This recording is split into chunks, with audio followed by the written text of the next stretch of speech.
Solar panels are becoming more efficient and more common, but what are they and how do they work?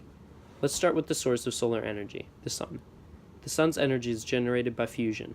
Hydrogen atoms collide to create helium and produce energy. This energy is in the form of UV radiation. Radiation can travel through space to Earth via electromagnetic waves.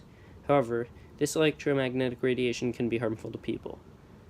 When this radiation travels to Earth, it is in the form of a photon. A photon is a particle that has no mass. It is just energy. These photons are very important to harnessing solar energy.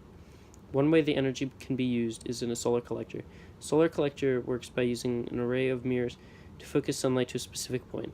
The focused sunlight is used to heat water, which makes steam and moves a turbine to generate electricity. The more common way to use solar energy is by using photovoltaic cells, which are more commonly known as solar panels. To get energy from panels, photons have to hit a semiconductor. Silicon is an example of a semiconductor, and what solar panels are made of. Once the photons hit a piece of silicon, it changes the charge. Because of this, an electron will jump to another piece of silicon with a positive charge. This change in charge produces an electric current. Sadly, solar panels are not that widely used in the United States. This is somewhat understandable, for their many drawbacks. For example, solar panels are very expensive and only operate when the sun is out.